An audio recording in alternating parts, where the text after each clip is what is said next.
Uncle Owen! Yeah? The R2 unit has a bad motivator, look!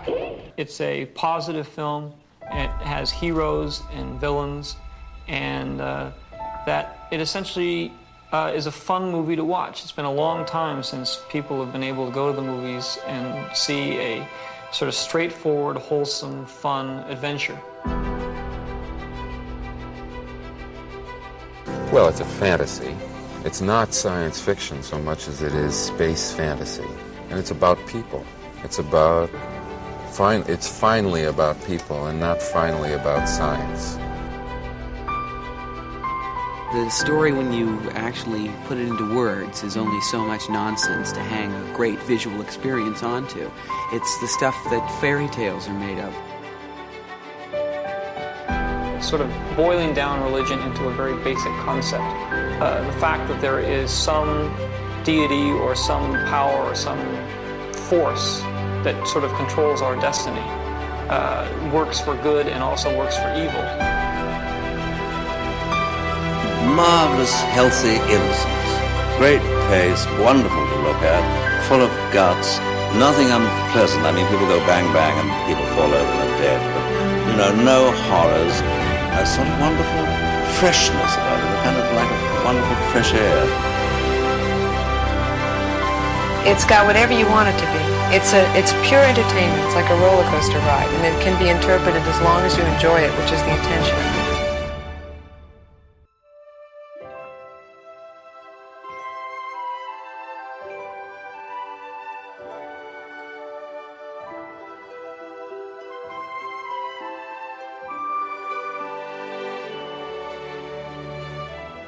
Welcome back to Those Old Fossils, Generation Skywalker's vintage Star Wars toy collecting show.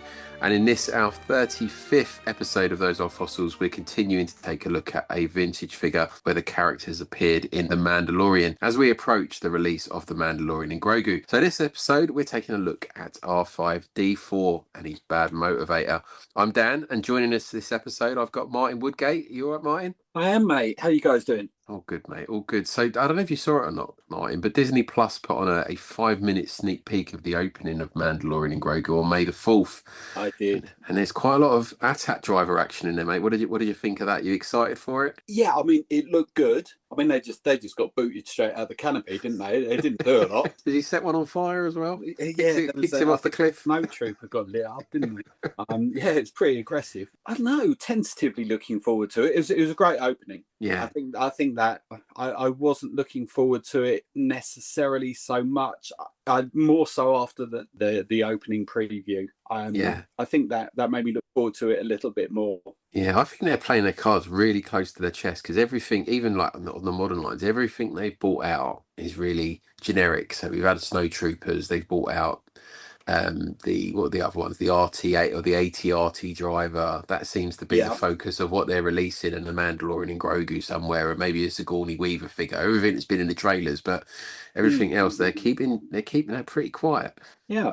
So yeah, I mean, can't wait. No, not long to go now. And we've also got with us Palitoy Peter. How you doing, Pete? I'm very good. How you doing, Dan? I'm all right, mate. You stay pretty quiet on Mando. Have you got any hype for it? I think I have. Yeah, I love the TV series, and then it seemed really quiet just from a Disney side of things, but it seems to really be ramping up now. There's just seems to be quite a lot of promotions coming in. You got the Burger King everywhere you move, and there's a few other bits. But yeah, the trailer didn't do that much for me. Yeah, but that reel they've released is really good. I'm going to be in Mexico for it, so yeah, I'm just going to see it in Spanish. I think I've eaten more Burger King in the last 2 weeks than I've had in the last 10 years. But the little cups that come with the little metal cups that only you sit in, they're like colour changes. You put the drink in them and they change colour. That's quite cool. They're superb. People are selling them for silly money on eBay, but yeah, they're pretty cool. You can get a set of those. So yeah, it's nice to get a Burger King promotion again with Star Wars. So yeah, I think there was some stuff for Revenge of the Sith, but it's good to see it back with those guys. I'm tempted to go in and say I don't want to eat any of the food, but can I just buy all of the swag? But they might have different ones in Mexico. You'll have to go to a Mexican Burger King and see what they've got. The last time I went on holiday and brought back Star Wars merch, it backfired dramatically. Oh, was that the cans? No, the cans were fine. It's the bottles that have just gone in recycling. Oh no. Okay, fair enough. Fair enough. And later in this show, we will, of course, be joined again by Ron Salvatore for his take on R5-D4 and Mark Andrews from Variant Villains. And he's brought company this time. He's got R5 Focus Collector Nick Eppinger, I hope I pronounced that right, along for the ride, and they give us the lowdown on this figure's variation. And we got no Jez this month, but he's left us a little voice note, lads, this evening while he's on his journey somewhere in his car. Yeah, he's posed us the question about R5-D4, but we'll come to that in a moment. But before we get into all things R5, been a few auctions going on at the minute. We've had like this time last year we did those old fossils get hammered, where we took a deep dive into the world of auctions, and we looked at Oberon and Vectus and CNT. But we're back in that time of year again, and we've had a couple of auctions since we last recorded.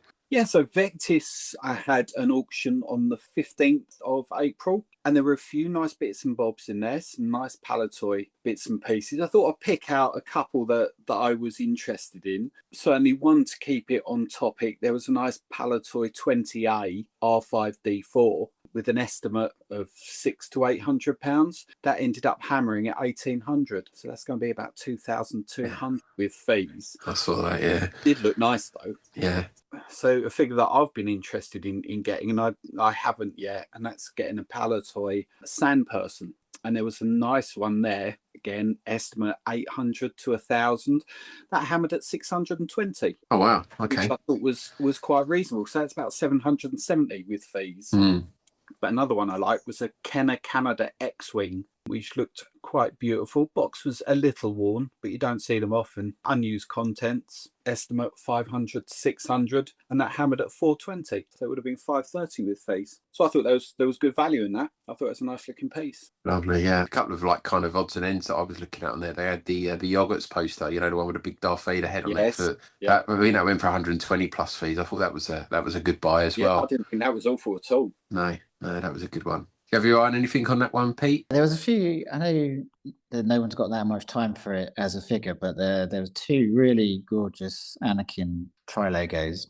One with the new figure 159, which was really in like gorgeous condition, and so I went for hammered at 460, which was an eye on that. But yeah, I wasn't going that far. But it was also on top of that, there was an AFA 85. Which hammered for 680. So we're going to be pushing £1,000 for that. There's obviously a bit of love out there for him. I think he's great. I think it looks great on the tri-logo. I think the Power Force card is great as well. But they were mint conditions. It's a figure that turns up quite regularly, Anakin, on a tri-logo, but they're always quite crushed. They've been sitting obviously in Tesco's for 7 years back in the day. But those two were lovely. I thought they were really nice. Quite a few nice tri-logos on there, wasn't there? There was like when I was going through the list, there seemed to be an endless parade of tri-logos at one point. Yeah, it's quite. I totally forgot to mention it. I actually picked up there was a tri-logo Primface, which I actually got. I had one, which I sold it in the last Echo, and I realised I didn't have one in that run. So I was in the process of switching them over to tri-logos. So there was one that was quite a nice one. Bubble was pretty good, not perfect. It'll do for now. So I picked up that. What else was nice in there? It was a loose tie bomber, which went for 360, which doesn't seem too bad. Yeah. They're kind of, it was fairly yellow, but a lot of them are nowadays. And there was the classic bandolier strap as well. A 85 Grady went for 520. So yeah, it was nice. It was a real mix of stuff as well. A lot of nice carded, as you say. A lot of graded loose as well. And quite a few like boxed chips. So, yeah. There's a couple of PBP Stormtroopers with the old Palitoy Action Force guns as well. I think one of them went for 180 and the other one for 120. So they went for pretty good money. And then we had a C&T auction as well. Then Martin, have you got any details on that one? Yeah, so CNT was on the 26th of April. Again, I thought it was a nice varied amount of stuff in that as well. One thing I thought was interesting was, again, there was a Palitoy 12-back Sand Person. Essentially, it was the same as the one that sold at Vectis just a couple of weeks earlier. But this was a graded one. So it's interesting how much difference perhaps grading makes to a figure, because this one ended up hammering at 900 quid, which ultimately, for the sake of it being graded, was about 350 quid more than the Vectis one did after fees. The one at Vectis was a very nice, presentable one. I mean, there didn't look to be any significant issues with it at all. Graded one was an 80. They're both very nice. Yeah. But the other thing I thought was good value there, and I know it had some issues, and that was a little Palitoy die-cast TIE Fighter. Now, I like those anyway, but the TIE Fighter especially is tricky to pick up on Palitoy. Normally, you're probably looking, I don't know, £600-700 for a half-decent Palitoy die-cast TIE Fighter. But this one ended up hammering for £140, which would have been 175 with fees. Now, it wasn't perfect, as I said. There were a couple of little litho tears on the card back, couple of little folds in it, and there was a crack in the stem of the bubble, but it was a very, very presentable display piece, I think. And I was eyeing that up, but the crack in the bubble worried me. There's one thing I'm just scared that once they crack, they're just ready to. They're heavy. I get that. They're heavy, but to be honest, if you're a little bit careful with it, once you've got it in your case and you popped it on a shelf, I think they would look very nice. Yeah, but not very much money. Did you spot anything yourself, Pete? Was anything you had your eye on? There was two nice tri-logo yak faces, which were potential as an upgrade. They ran them together. They both had the 159 stickers. One had two Tesco stickers, and one went for 1,400, the other 1,600. So a little bit beyond what I wanted to pay because of the sticker. The one with the two Tesco stickers was the nicer of the two, but the stickers turned me off a little bit. A couple of nice boxed Palitoy Death Stars. Again, I was looking at one of those for an upgrade that went beyond what I thought. And then there was the absolute, well, I'm going to use that word, the absolute classic Luke Farmboy on a Palitoy 12-back on a 85 grade, which was just, wasn't it? Yeah, was like $4,000 that went for us, didn't it? Yeah, and it's It's 5.5 for fees. Yeah, so I guess it's where it's at, isn't it? It's Palitoy. It's the ultimate figure. It's Luke on his debut, and it's an 85 Palitoy 12-back. So yeah, that's a thing of beauty. Not going to find a lot better than that one. No, absolutely.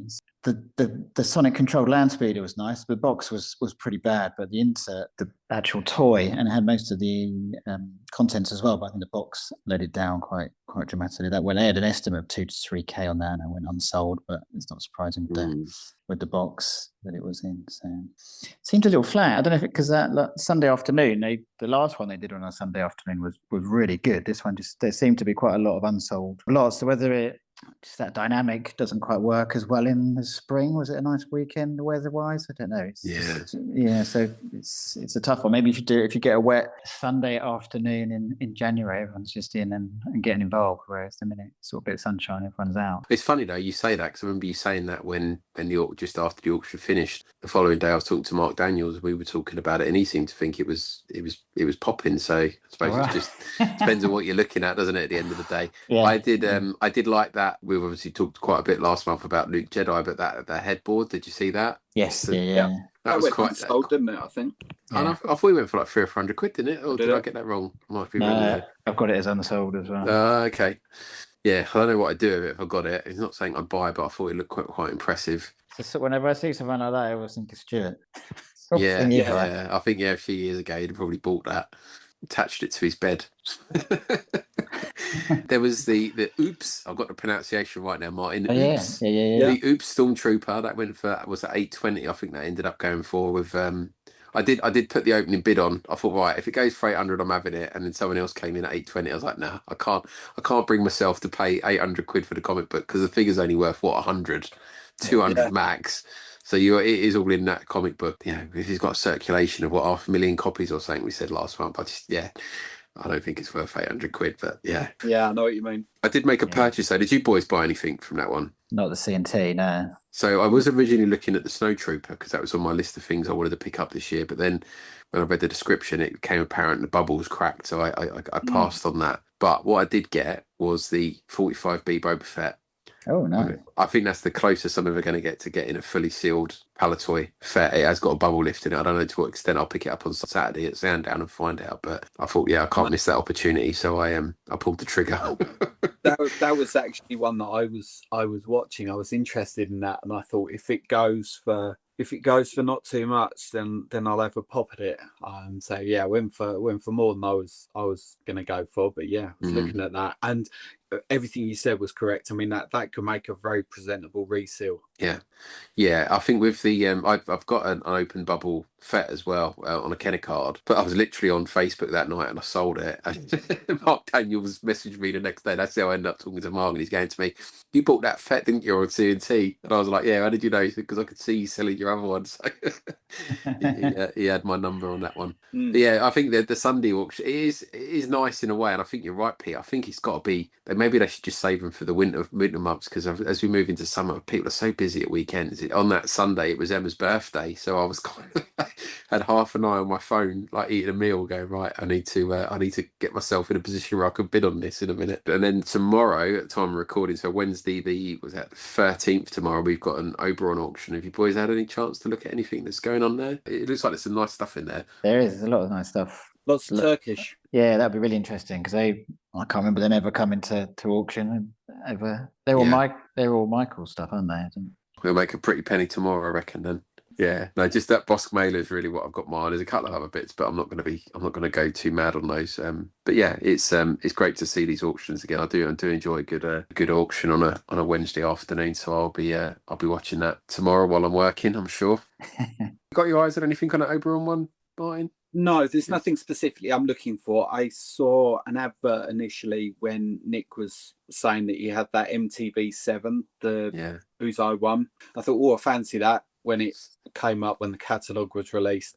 I think with the estimates about $1,000 or whatever for that. Right. So that's a bit too fruity. We did want to get Nick on this month, but timings haven't worked out, unfortunately. But hopefully next time they've got an auction, Star Wars related one, we can try and get him on and have another chat to him. He came on a couple of years ago when they first started talking, when it first launched Oberon. Me and Jez interviewed him and Ollie, so it'd be good to get him back on for a follow-up. Now they've been going for a couple of years. Yeah.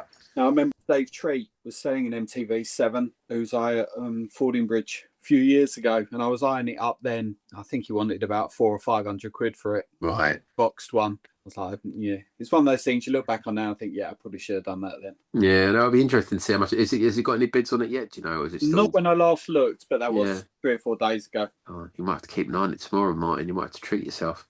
Yeah, we'll see. The next thing just to mention is the Generation Skywalker's Vintage Figure of the Year competition. So it is coming towards the end now. We're into the quarterfinals. We've got two matches live at the minute. So Snowtrooper versus Boba Fett.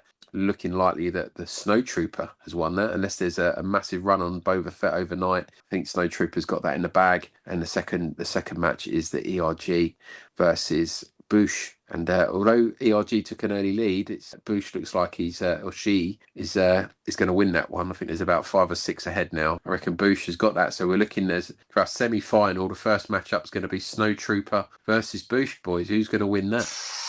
Tough one. I'm going Bush, I think. Yeah, me too. Oh, man. Snowtrooper's been flying. He's taken out Medine. He's taken out Luke Besbin. Looking likely to have taken out Boba Fett.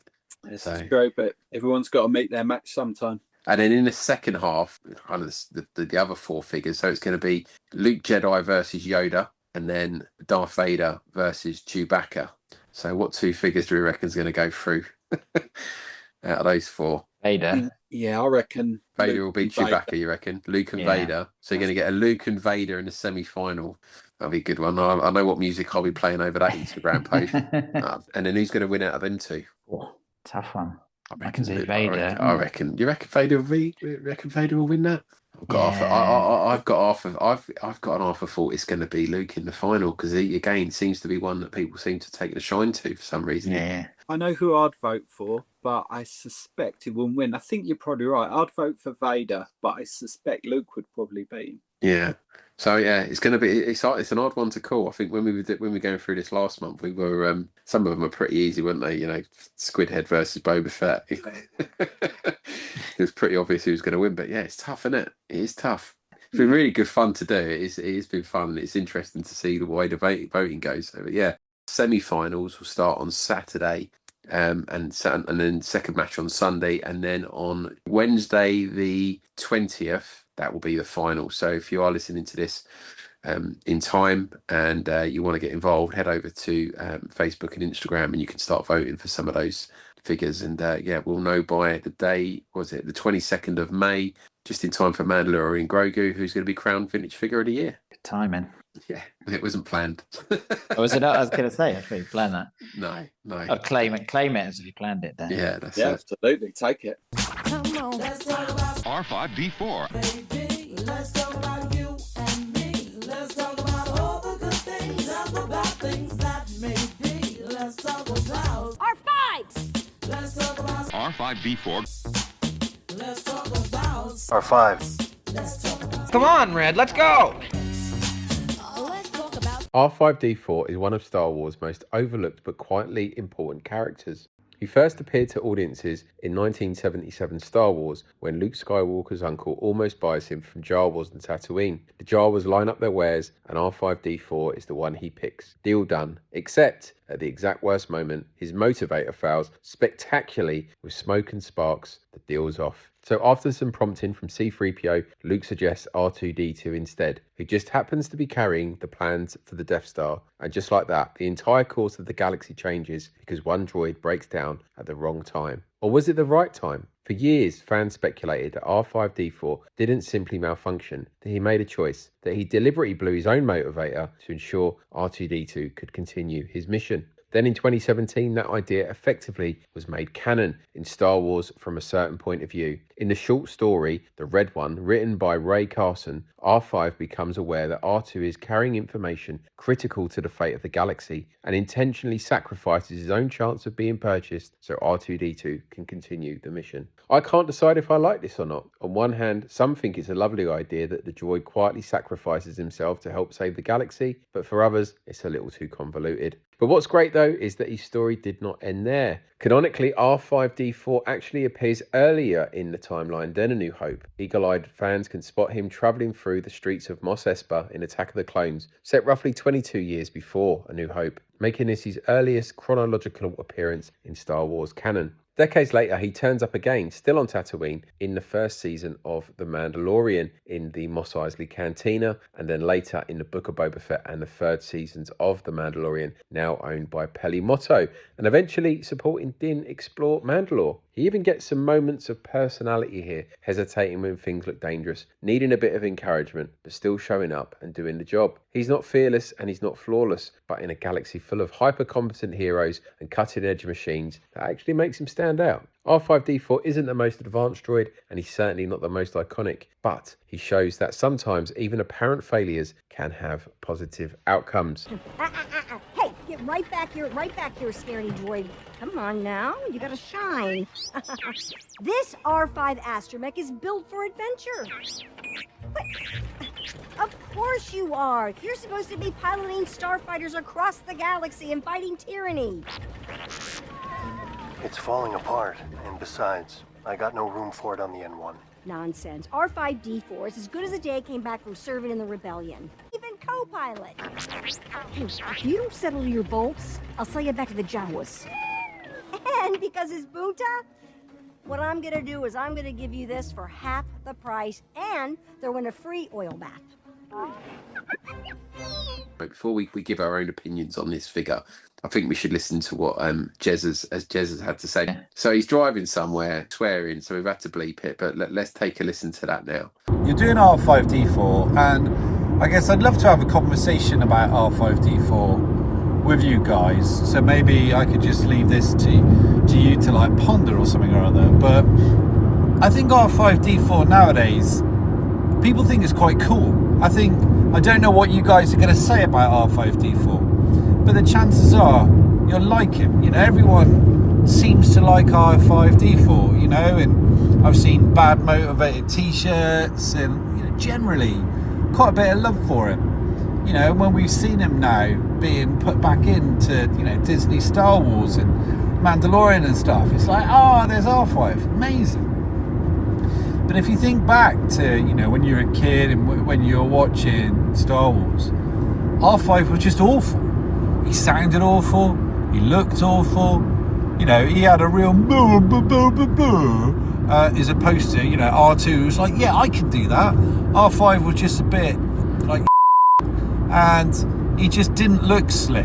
Next to R2, R5 just looked like a really old version. He looked like the Crichton You know, when you look at R2's like smooth and sleek and polished and quite clearly the new and improved version in all respects.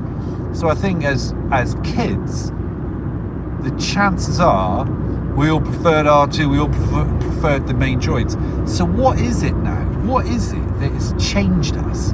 Because I think, yeah, back in the day, I would have been like, oh yeah, R5, yeah.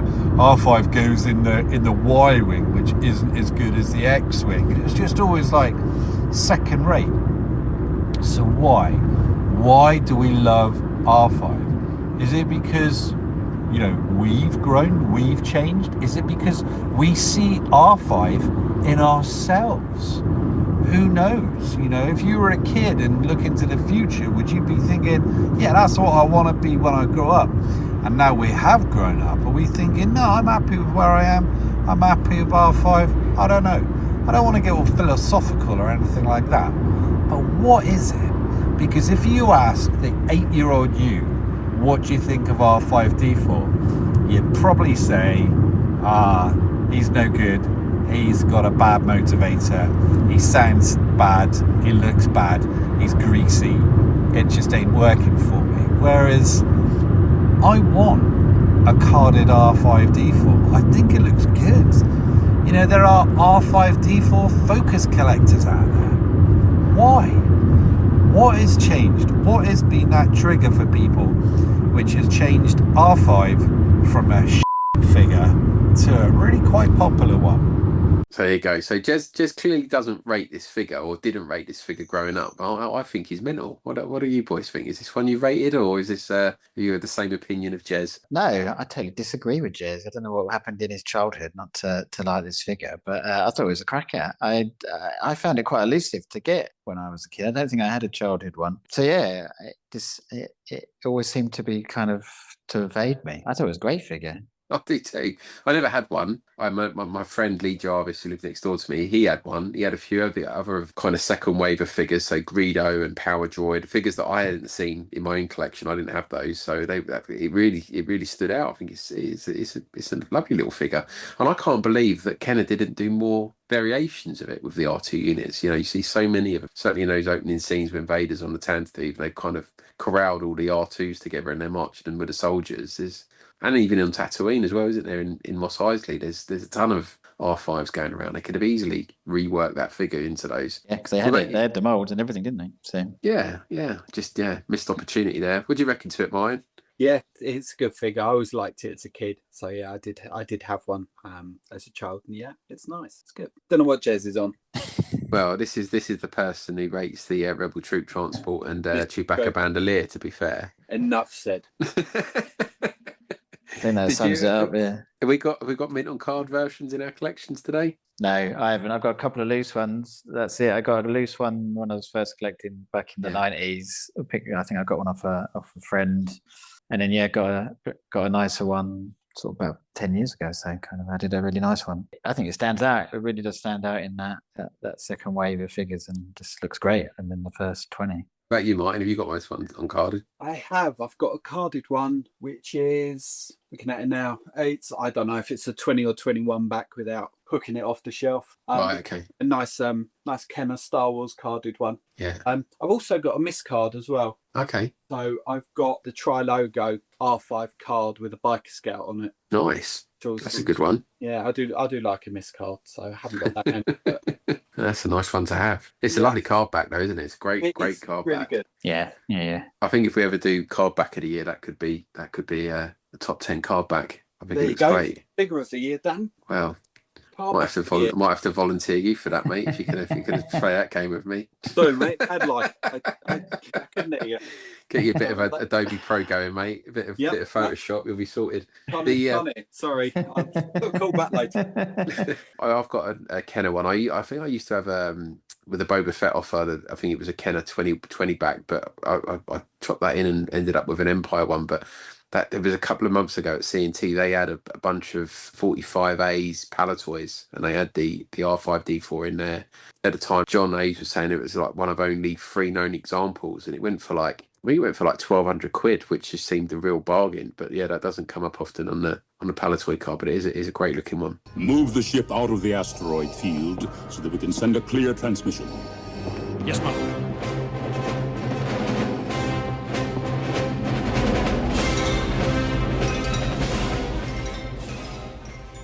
Hi, this is Ron Salvatore of the Star Wars Collectors Archive. The guys asked me to do something on R5-D4, everyone's favorite astromech droid. Not including R2-D2, I guess. And so I did. But first I have a personal story. When I was a boy, eagerly collecting Kenner's Star Wars figures, this was during the early part of the Return of the Jedi era, R5-D4 vexed me. You might even say he was my orange cylindrical nemesis. You see, I had all of the figures released up to that time, except R5-D4 and Power Droid. Those two eluded me, not for lack of trying, but because I couldn't find them in the store. Both droids, both scarcely in the movies, and both total a-holes. Nowadays, knowing what I do, I wish I just complained about it in a letter to Kenner. Their crack customer service team likely would have helped me out by allowing me to purchase them directly from the company. But I was dumb enough to keep trying my luck in stores. Honestly, I think those figures were simply short-packed in the Kenner assortments of the time. Regardless, months were spent in searching for those two jerky droids. I've made it sound as though I was responsible for the searching, but in reality my mother did most of it. I mean, I was 8. I barely knew how to dress myself. I thought the A-Team was serious drama. What do you want? Armed with an old blister card on which the figures I'd obtained were circled on the reverse, my mother dutifully checked the toy aisle whenever she was shopping. And for a long time she came up empty. Eventually I did find those two recalcitrant robots. Or my mother did at any rate. And yet I think of that youthful quest whenever I consider either R5-D4 or Power Droid. They're the two that almost got away, but didn't.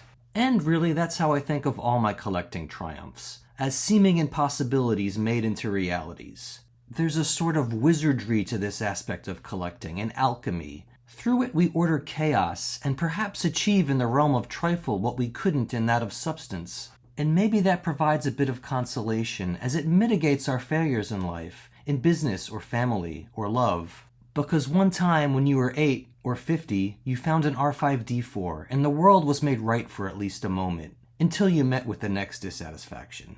Oh man, that was more tedious than therapy. What happened there? As most of you know, R5-D4 was part of either the second or third wave of Star Wars action figures. It all depends on how you look at it. If you go by the card backs, the figure was part of the second wave, the 20 backs. But if you go by the order in which the figures hit store shelves, it was part of the third wave. The one following the wave comprising the Jawa, Death Squad Commander, and Sandperson.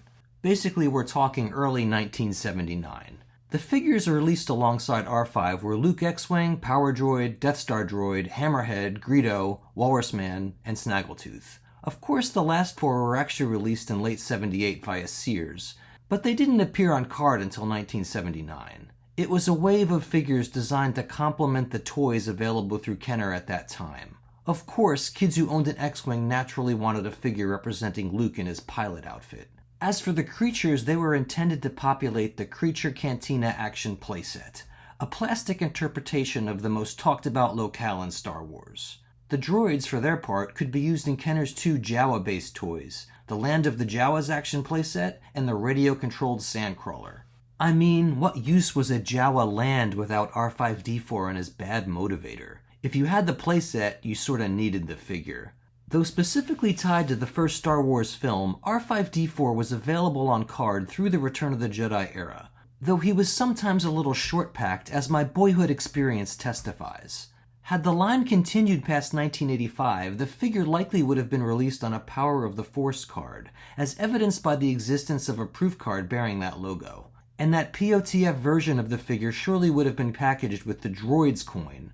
Not an R5-D4 coin. The little orange guy didn't merit a dedicated coin, a coin he shared with his stalwart companion, Power Droid.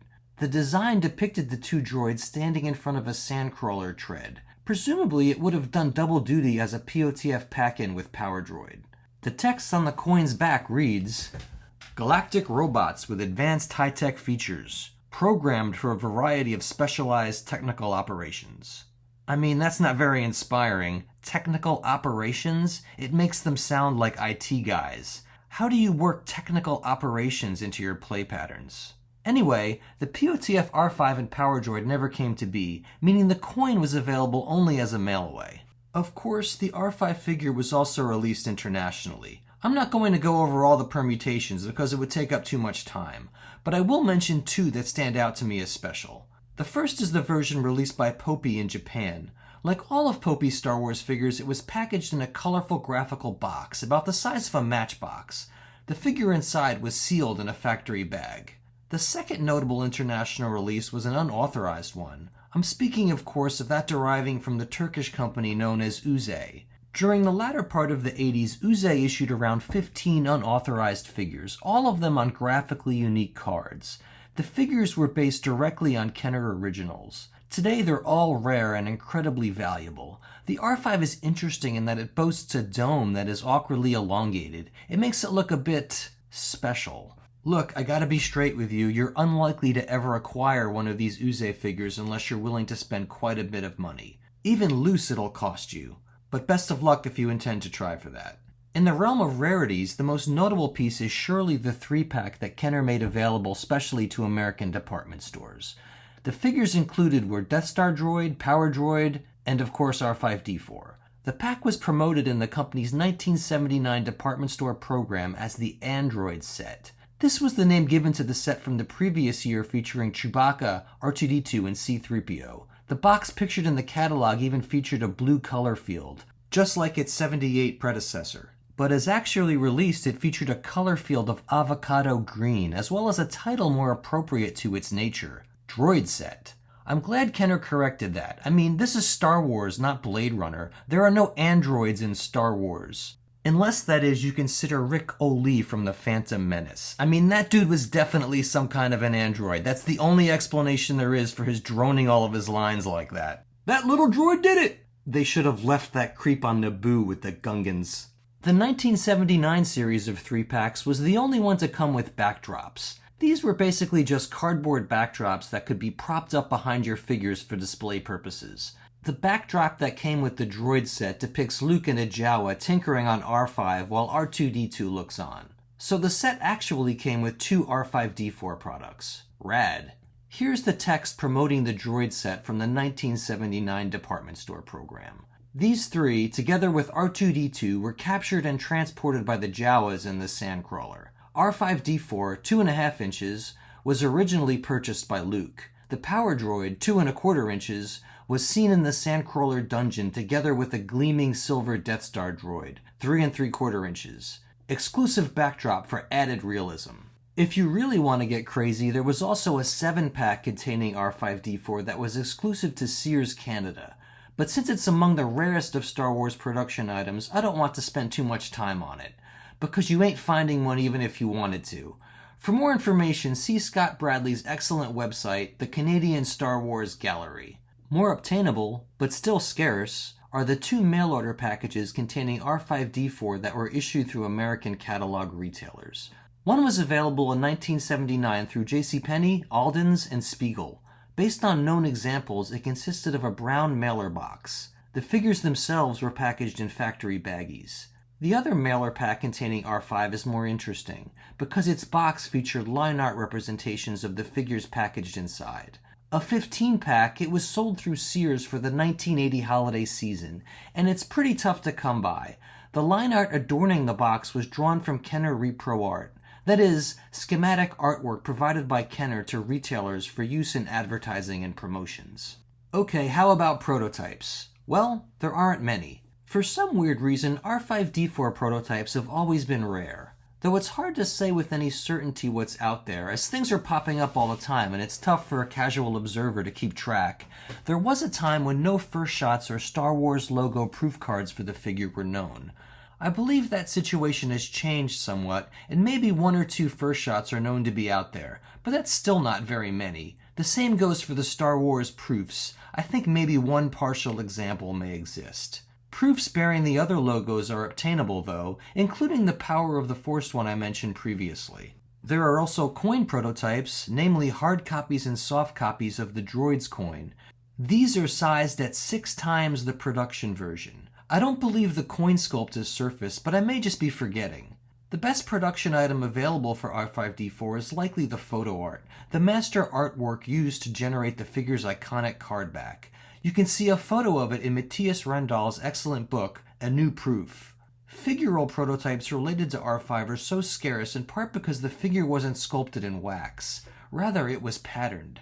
Actually, if you really want to get technical about it, only its head was patterned, as the rest of the figure was based on the mold created for R2-D2. What's a pattern? Basically, it's a sculpt, but made of wood. Kenner had a pattern shop comprised of talented craftsmen. These worked hardwood meticulously in order to create three-dimensional models of toys, which in turn were used to create the production molds. Typically, the patterning process was used for vehicles, droids, anything that had hard mechanical lines, details not conducive to the medium of wax. Wax, of course, was better suited to organic details, whereas wood was good for hard lines and regularized shapes. Anyway, R2-D2 was patterned. You can see photos of the wood parts on the Star Wars Collector's Archive. Because the body and legs of the figure were based on R2-D2, the patterning of R5-D4 was limited to the creation of his distinctively tapered dome. Because R2 and R5 were patterned, it's likely that hard copies of the figures weren't made. Hard copies, basically resin duplicates of the master sculpt, were created for most of the figures sculpted in wax. But in the case of patterns, I believe they were unnecessary, as tooling aids were made directly from the patterns. Certainly the best prototype that exists for the figure, or existed at one time at any rate, is the original conceptual model. That is, the handmade plastic model used to represent the figure in early promotional images. This model appeared in one photo in particular, a group photo of the 1979 action figures. It was featured in certain catalogs issued by sub-licensees outside of the United States. Based on that photo, the model consisted of a painted R2-D2 body to which a rather crude scratch-built dome was appended. The dome differs substantially from the one featured on the production figure. Specifically, it's not tapered. Rather, it's a squat cylinder like a bottle cap or a stereo knob. Alas, this model has never surfaced, and neither have the models of Luke X-Wing and Power Droid that were pictured alongside it. Luke was built on a figure pulled from the Fisher-Price line known as Adventure People. Power Droid, on the other hand, seems wholly scratch-built. The model representing the Death Star droid is the only prototype from this photo known to have survived. Today it's in a private collection. It consists of a C-3PO body and a head drawn from an NPC model kit representing a praying mantis. It's spectacular, one of the best examples of a Kenner conceptual model known to have survived down to the present day. You can see a photo of that Death Star droid on the Star Wars Collector's Archive. Weirdly, all of the aforementioned droid models, that is, those representing the Death Star droid, R5-D4, and Power Droid, are depicted in a Canadian coloring book via crude line art schematics. If you're interested in prototypes, or just weird Kenner history, that coloring book represents a fun peripheral collectible. Not a bad thing to seek out if you're so inclined. Earlier I mentioned that few first shots of R5-D4 survived. One artifact related to the figure that did survive in a small quantity is a prototype example of the sticker meant to adorn the figure's body. These were silk-screened rather than created via an offset printing process. Funny story about these stickers, they surfaced with a former Kenner employee who was the first to pitch the company on the use of silk screening to create sample graphics. He did this during the employee interview process, thinking it might help him get hired. Well, hired he was, but there was one problem. He didn't actually know a ton about silk screening. So he quickly educated himself and immediately became Kenner's resident expert on the process. It's thanks to him that those silk-screened R5-D4 stickers exist to this day. Other silk-screened graphical products have surfaced over the years. For example, I have a sheet of stickers for the action display stand that was silk-screened. It was surely intended for use in mocking up prototypes and samples. Anyway, I'm pretty sure at least one example of the R5 figure has surfaced bearing a silk-screen sticker. Quite a prize to anyone interested in this kind of thing. Well, that's about all I have on R5-D4. Quite a lot for a guy with a bad motivator. Thanks for listening, everyone, and enjoy the rest of your spring.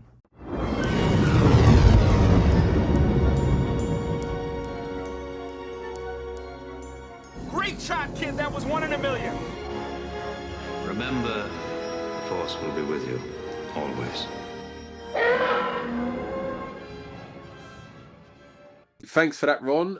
Enlightening as always. Some great information in there. Thanks again. And yeah, anyone who interested in learning more about that should definitely head over to the SWCA and take a look at what's going on over there regards R5-D4. The Luke Skywalker X-Wing pilot from the Star Wars action figures collection, each sold separately. I'm Jawa. Want to buy a droid? Show me what you got. It's R5-D4 and the power droid. So, And here's Greedo, Han Solo, and Walrus Man. you've had it now, Solo. Yeah. Greedo, it's Ben Kenobi and his lightsaber. We're in trouble. Let's get out of here. Luke Skywalker X-Wing pilot, R5-D4, Greedo, and other action figures sold separately from Kenner. So going on to the loose figure. So it was going on the initial wave. It was on the released on a 20-back card, which I know Ron mentioned there's a little bit of variation there, but I think if we can sort of say it was released on certainly on a Palitoy on in 1978 on that second wave. So yeah, you got two main variants according to Tracker. You've got the regular and you've got the red bar variant. So looking at a regular one, the average seems about £20, which is pretty reasonable. You can sort of pick one of these up, but there's lots in that sort of £30 to £50 mark. Obviously going up on condition. There's a few 85s in there around the 500 mark, which obviously takes a pretty serious jump. And on the 22nd of March this year, a U90 sold for £843. So that's just for regular. That's not even the standard figure. That's the standard figure, a U90. So on eBay.com, yeah, £843, $1,125 US. That's insane. Wowzers. It's pretty crazy. Right? Yeah, apparently the hobby's dead, but yeah, that's just, oh my God. Yeah. I really wanted that 90. I guess people people do sort of 90 runs, don't they? And they sort of like they're just tracking it, and obviously got a lot of cash to put behind it, but some serious wedge. So yeah, moving on to the red bar. There's 130 lifetime sales on Tracker, averaging at 373. Highest on Tracker sold in February 23, which was a UKG 90, which sold for £1,811. And the highest this year, which was a UKG 85 grade, sold for £1,327. So he's up there. You can get him. You can pick him up cheap. But if you're going for condition with a little bit of rarity in there with the red bar, you can spend a fair bit of money. But as Martin said earlier, condition certainly is king. And the minute you start getting into the 90 grades, it's bringing in some serious money.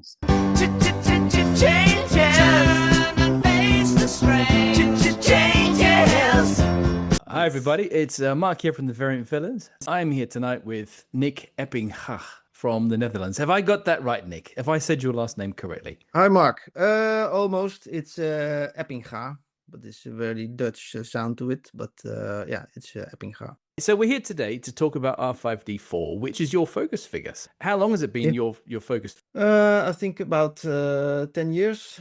I finished my normal run, and yeah, I was focusing on R5 someday, and yeah. In general, there's not many people that collect R5 as a focus. It's sort of one of the ones that's on the fringe. You're one of the top guys, so we're privileged to have you tonight. Just quickly before we move on, how many have you got in your collection? Yeah, before this interview, I counted them, and it were 34. So 34. Yeah, that's respectable. Yeah. Okay. All right, and these are all different. You haven't got multiples here of the same thing. It's not an army, is it? These are all unique figures. They're all unique, and maybe I can explain the differences later in the interview, and yeah, maybe some you can understand why I have 34. Lovely. Okay. All right. Well, let's get into it. Which factories made this figure? Yeah. So you have the Cater factory and the Unitoy factory that both produced R5. Okay. No Smile, no Taiwan. No, only them, and yeah. They had both unique production, produced different parts of the R5 figure. So the Unitoy produced a smaller dome when you compare it to the Cater one, that slightly bigger. So if you look in front of the figure, you can see, oh, this is Unitoy, this is the Cater. Okay, so you mean the two figures, even though to a normal collector, you put them side by side and they look kind of ostensibly similar, but you're saying once you actually start looking at them in detail, the parts are unique to each factory. Yeah, it's okay. really a different mode, and also the paint is a little bit bigger on the Kader, and yeah. Could you tell if it was mixed up? Like if you had, if you had like a Unitoy dome and Kader legs or something like that, could you tell? Yeah, you can tell. So I talked about the dome, small and big. Yeah, also the chrome neck. If you look close, you can see the Kader one from the side has a sort of a shoulder. It's sticking up. With the Unitoy, yeah, you don't have that shoulder. A different chrome neck, but also the legs. The Kader ones has sculpted legs where you have EPM visible, and the Unitoy doesn't have the EPM. And for the Unitoy one, you've got a 1977 date stamp, and the Kader has a 1978.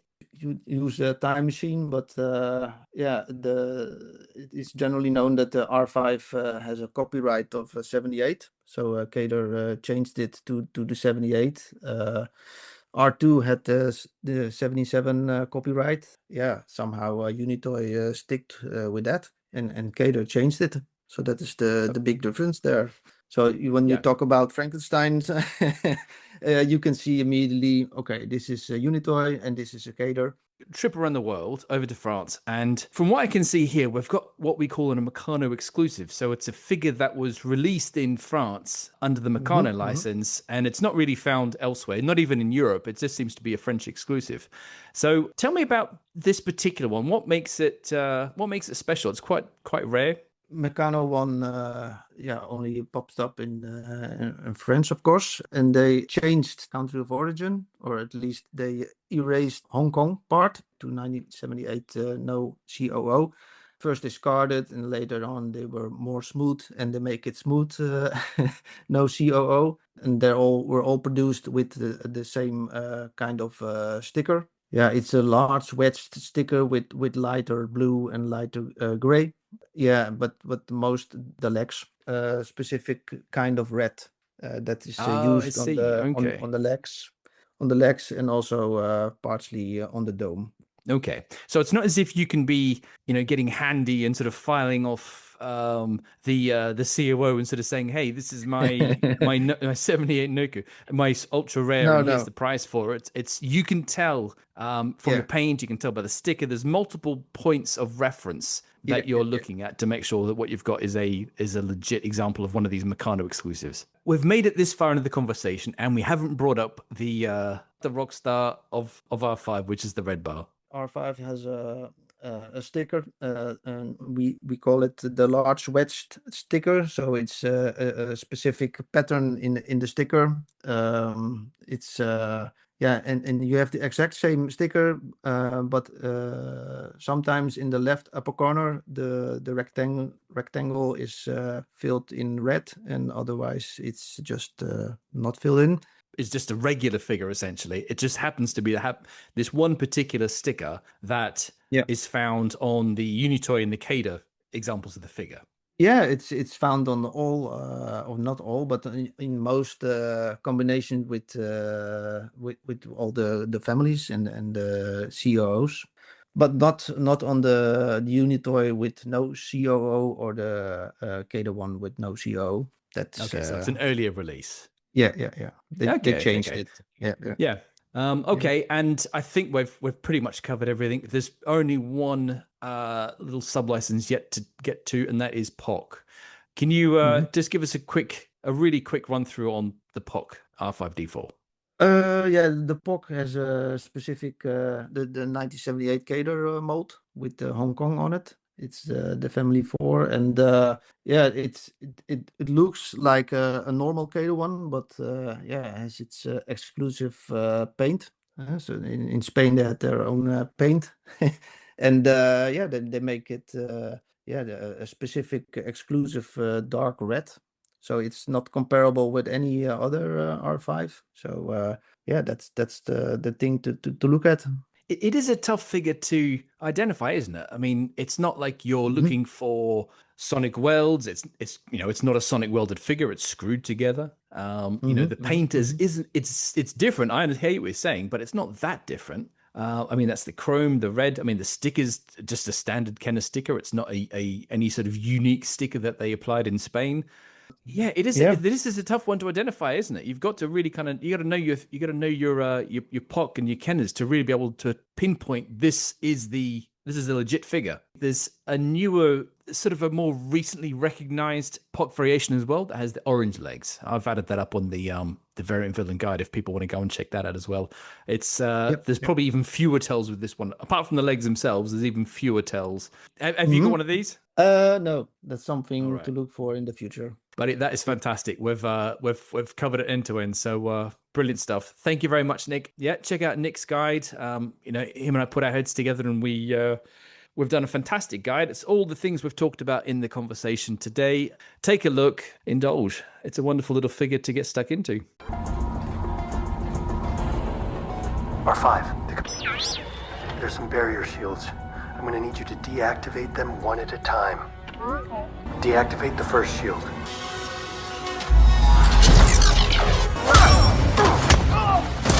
Open the shield! Open the shield! It's not working! R5, next shield. R5, next shield.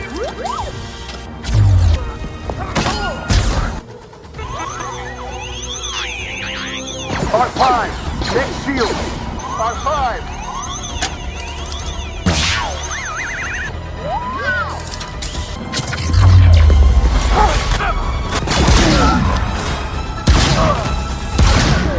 R5, good job, buddy. Well, there you go. Loads of food for thought there about R5-D4. Shall we talk the carded figure then? There's quite a few that it appears on. So we've got R5-D4 cards, Star Wars cards. It was released for Kenner on the 20B, the 20C, the 20D, the 20E, the 20G. So pretty much all the 20s. 21A, 21B and 21C. Plenty of ESB card backs it appeared on as well. So it's been consistent right through the run. So you've had 21As, 31A, 31C, 41A, 41D, 45A, 47A, 48A, and again continued on through the Jedi line as well. 48A, 65B, 77A, 77B and 79B. Price wise, do you know what, and this is probably in some respects where Ron was saying he had trouble finding one in his youth. You guys have said they were difficult to come by. I do wonder if there were a little less of them produced, because when I'm looking back at trying to find some sold examples, they're really not that frequent. I mean, in terms of eBay, there's I think particularly out there, and ending up hitting up Vectis and looking back on some of their auctions. And the last carded Kenner R5-D4 that they sold was about 18 months ago. Right, okay. Wow. So that was a Jedi 48D, had a cracked bubble, not significant. It was quite small, and it would still look nice on display. And they reckon 120 to 140 estimate, but they're hammered at 240. Okay. 300 with fees. Also in the same auction though, they had a lovely Star Wars 20E Kenner example, and that was, they reckon, 300 estimate for that, and they're hammered at 620, which would have been 770 with fees. That's a lot of money for an R5-D4. It is. It is. I mean, that was a lovely example. It really was. But there was another one again. You had to go back a year, so October of 23, to find the next one that they sold, and that was the Jedi one on the 77 back. Estimate just 100. Ended up hammering for 280, so it would have been 350 with fees, and that was not awful. It's a bit of cardware. Bubble was nice, but the card was just a little bit of edge wear and stuff like that. But who knew? Exactly, yeah. So I do wonder if there's less of those about. But nice to see them. On the Palitoy card backs, just came out on Star Wars 20 for Empires 41B, 45A, 45B, and for Jedi just 45C and the 70B. Slim pickings. Yeah, not a lot at all. We've seen the miscard, or we spoke about the miscard rather. So that's the Bike Scout on the R5-D4. So it's one that comes up from time to time. Yeah. Nice one to have. other card backs that I thought were nice was there was a Meccano square card, and that was with the early Meccano logo. So it's the red and white one, and that's a lovely looking item. And also the Japanese Popey box, Yeah, with the baggy figuring. So there are a couple of nice examples there that you could always hunt down. It's funny, isn't it, with the Japanese stuff, the stuff they pick on it and that Poppy run. It's really rare. It's an Empire Strikes Back line, and then randomly they just chucked R5-D4 in there. But I know they do like a robot out there, so that's probably why. Yeah, absolutely. Whenever we do these focus characters, it's just kind of another one on the list you want to chase down, isn't it? Really, because it's lovely on the 20 back. The Palitoy 20 back is lovely. That just pings really nicely. Yeah. It's an oddity there, I think, because the Palitoy logo goes over to the left slightly. Martin, how much did that one go for Invectus? Was Invectus? Yes, so it was a 20A, Palitoy 20A. So this is one from the last Vectis auction. Yeah. But they estimated 600 to 800, and it hammered at 1800. So it would have been about 2.2 with fees. Yeah, expensive. Really nice if you want one of those, then. Was lovely though, lovely condition. Very good. And boxed items is really fitting compared to some of the other stuff we've done the last few months. There's not a lot of box stuff with R5-D4. So there's the radio controlled Jabba Sandcrawler and the Land of the Jawas as well. So only 2 boxed items that feature R5-D4. I had it in my head, I don't know where I got it from. I was certain that R5-D4 was on the Y-Wing box, but I got that completely wrong because when I looked it up, it was R2. But yeah, they missed an opportunity there. They should have stuck R5 in there. He gets dissed on the 2 boxes he's on, isn't he? Is he backwards on the Sandcrawler, and then on the Land of the Jawas, he's been taking up the chute. So yeah, he's just in the shadows, and you can't even really see him. So yeah, that's why Jez doesn't like him, because he wasn't in the Rebel Transport box. Yeah. Yeah. So we'll move on to prototypes then, Martin. What have we got left that Ron hasn't discussed, if anything? Yeah, to be honest, not a huge amount. Ron smashed it as usual. There were quite a few, and he did reference that there were proof cards and chromlins out there. And yes, I did find a lovely sale. It was on Rebel Scum, and it's not often you see something like this crop up. So it was in 2018. And Ollie Sudweeks, who was R5-D4 collector in the UK here, he collects, well, primarily it was sort of prototype 2D stuff. That was his jam. And he had a whole pile of R5-D4 stuff that he amassed, and he put it up for sale on Rebel Scum 2018. And there were some lovely cards here. And all this stuff is predominantly one-of-one examples. Occasionally, there's a couple of one of two examples. But he's got the sample cards and proof cards from the ESB line, the Revenge Chromolins, as well as the standard proof cards, Return of the Jedi card backs, and also that Power of the Force card that Ron mentioned. So he also had that for sale as well. I don't know what the prices were. Everything's just marked as sold now. Yeah. Me, I don't think it hung about too long. But it's really nice to see a sale of stuff like that sort of come up very obviously and openly, because I imagine a lot of this stuff probably changes hands behind closed doors, doesn't it? So you don't often get to a look at some of this, but you put up photos of it all on that particular thread, and it's just amazing to see it all. Wonderful stuff. So I haven't got the book, Pete, the original print card. Yeah, is much of that stuff in there? Is there much on R5 in there? The Star Wars one, which has just got the proof, the photo art, which Ron mentions, but I assume whether the Empire ones will be in there. Obviously, the Jedi book hasn't been done yet. So there's a 45 back proof card, 47 back proof card, a 48A back proof card, and a 48C production-like proof card. So it's had the corners trimmed off on it. But yeah, some nice ones there. So they are about. But yeah. One other thing that I thought was quite interesting, and it didn't come to pass in the end, as we know, but there was something called a line extension presentation binder, which was created, I guess, to show where the line could go after the Power of the Force releases. And it was quite interesting that something called an Imperial Sentry droid was mooted. And that was essentially an R5-D4 just repainted predominantly black, but that appeared in in this presentation binder. So clearly going down that line of repainting some of those. I think if they'd have stayed, the line would have stayed. They would have probably done a million variations of those R2 units in different colours. It makes sense, doesn't it? Just to reuse. It's something you could reuse so easily, and why the R5-D4 prototype doesn't exist, because it was essentially an R2 to start with. Yeah.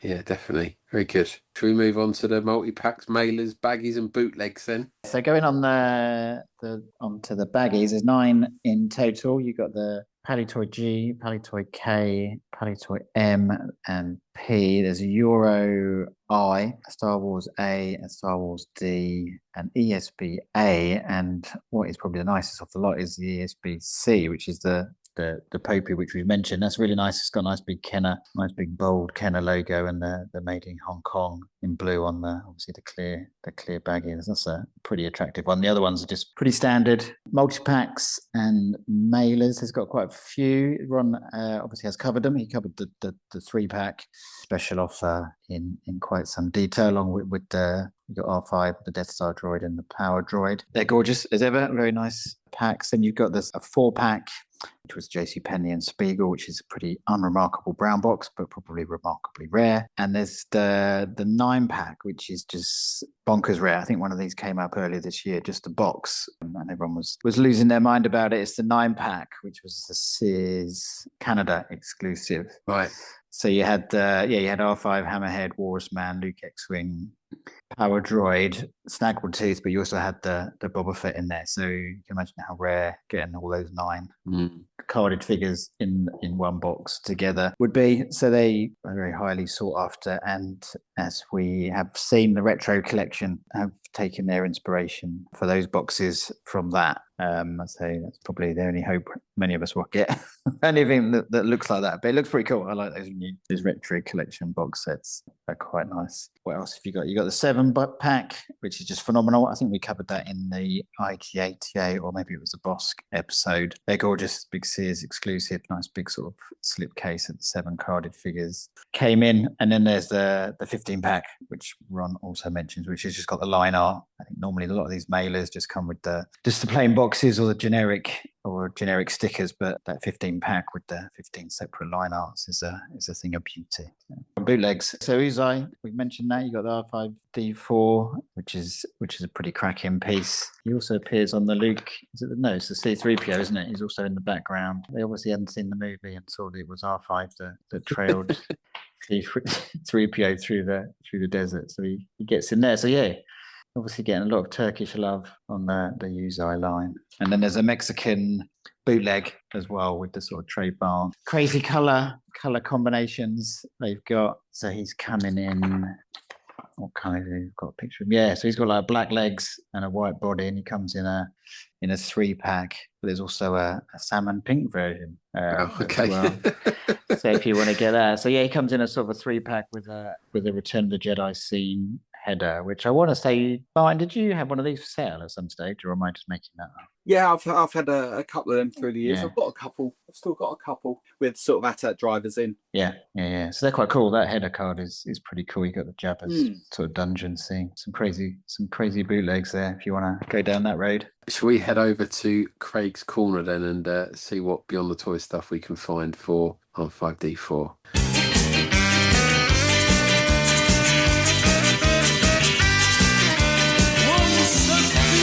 Okay, so it is relatively slim pickings, but Martin, I'm gonna give you all the credit for this, mate, because you've brought out the big guns, mate. Because I thought it was just going to be a salt and pepper shaker, but yeah, you thought up a few more. So I'll give you all the credit for this. First one is a Letraset action transfer set. So if you're familiar with the Letraset stuff, that was when you get your pencil and rub down the transfer with a nice Star Wars related background. But the Sandcrawler one in particular has an R5-D4 in there, believe it or not. So yeah, he does get to make an appearance there. And then we've got the, you're going to have to help me pronounce this, Martin. Is it the Vinilos Rome bootleg? Rome. Yep. That is amazing. I've never seen that before.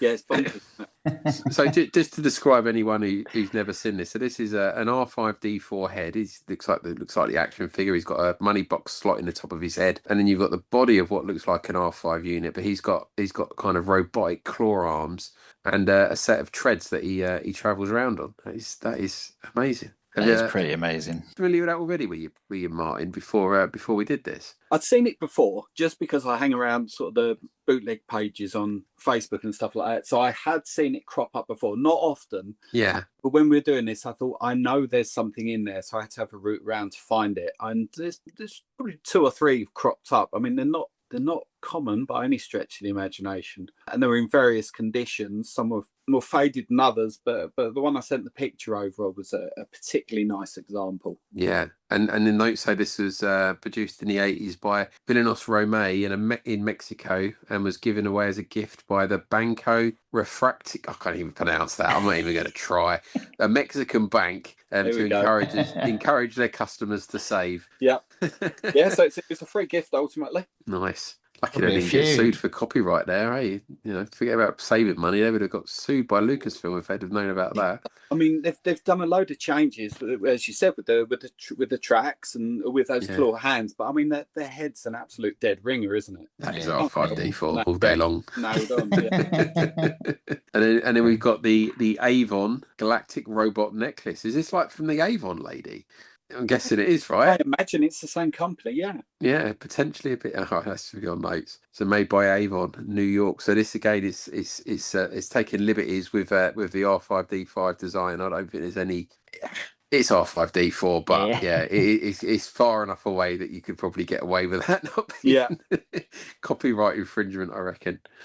And what else have you got? Oh, the UP as well. So the UP R5-D4 as well. So the UP Snack Premium out of Columbia. So they're little kind of like rubber toys. Little plastic fellas. I think they're about an inch. Yeah. Inch and a bit tall. Yeah. And then the piece de la resistance is the salt and pepper shakers from Sigma. They are quite a funny story about those, really, because they're two of the last pieces that Stuart is looking for to complete his Sigma run. I think there's some photo frames he needs as well. And he said on the end of year show, I think it was the end. Maybe it was the ATAT driver show. It was one of the items that he wanted to look for this year, but he didn't want to include it because they never come up. He can never find them. But I've actually got them now. I've found it was a seller in Deal or No Deal. I got them from him. I've had them shipped to the UK.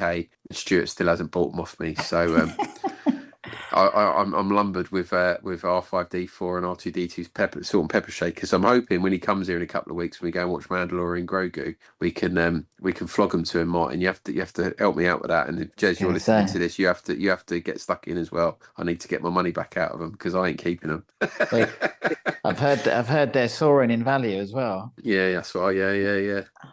Yeah, they are nice though. I admit, I've got them. I've actually got them in my cabinet, keeping them safe. But it's kind of like the money boxes. Remember they did again. I can't remember the name of the manufacturer, but you got like I think there's a Darth Vader and a Chewbacca where they took the pencil toppers and basically turned them into money boxes. Yeah. But the pencil topper was a kind of a rip off of the vintage figure in the first place. They've almost got a rip off of a rip off. But those certainly the R5-D4 one is a dead ringer for the vintage figure. So I think they're taking some liberties there with Kenner's design. It's unbelievable that is all there is though, isn't it? On Beyond the Toys, from a figure that was in Star Wars all that run, all that time, and nothing else came out. Yeah, and he's quite memorable. You know, he's got quite a memorable moment in the movie. Really, everyone remembers Bad Motivator and the kind of the lineup of the droids and its introduction to Luke Skywalker. Yeah, it's quite a key scene in the film. So it's great you got a figure, but you didn't get much love on the Beyond the Toys, unless you boys can come up with anything else. I mean, Martin's gone the extra mile on that. I think there's some great items there, but I can't think of anything else other than cracking out my tops cards. I was really looking as well, and couldn't rustle up anything else. If I'd have been doing that, Martin, all you got was probably top cards. I would have gone through my tops folders and gone, oh yeah, he was on card 55 or something of set 3, and so that's it, fellas. I think we're done with R5-D4. It's a pretty short show this evening, but I think we've done him to death. Unless you guys can think of anything else you would have got to say about R5-D4. He's a good one though. He's a good figure, despite what Jez says. Yeah, he is indeed. Jez couldn't be wrong.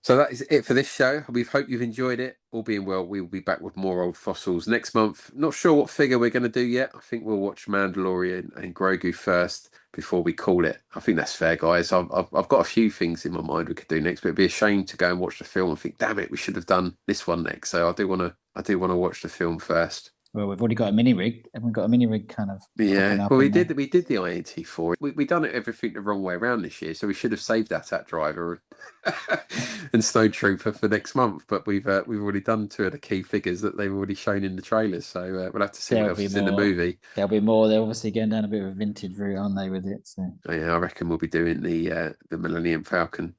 That's what I'm hoping. Anyways, if you're looking for more Generation Skywalker, we have a back catalogue now of over 160 shows, nearly 170, including more vintage collecting with the previous 34 episodes of Those Old Fossils, plus 5 guides to Palitoy, plus modern collecting with a modern way, committees, interviews, movie commentaries, and much more, such as our recently released second Geeky Tiki Party, where Brandon Geraldes, the owner of Beeline Creative, who makes the Geeky Tikis, came on to celebrate both May the 4th and their 10th anniversary, and to talk to us about their new upcoming releases. As well as the audio version of that, we also produced a full video that you can find over on YouTube. And if you've enjoyed any of our shows, why not thank us with a follow and a 5-star review on your favoured podcast listening platform? It really does help support the show. On socials, you can follow us on Facebook, Instagram, TikTok, and Threads for the latest Generation Skywalker show announcements and more. Just search Generation Skywalker to find us. And while you are on Facebook and Instagram, why not get stuck into the Figure of the Year competition and cast your vote? It's the last few days if you're listening to this at the show's released, and we're getting ready to crown the winning figure, so every vote counts. And if you want to interact with hosts of Generation Skywalker and other listeners, why not join the We Are Generation Skywalker Facebook community page? Thank you once again to Ron Salvatore from the SWCA. Check out that site to look at some of those R5-D4 items that Ron mentioned. And thank you again to Mark from Variant Villains and Nick for sharing everything that they had on R5-D4. And we'll be looking forward to seeing what they've got in store for us next month. So with that, it is goodbye from Pete. Bye, guys. It is goodbye from Martin. Cheers. And it is goodbye from me. We are Generation Skywalker. All errors, all passions, all Star Wars.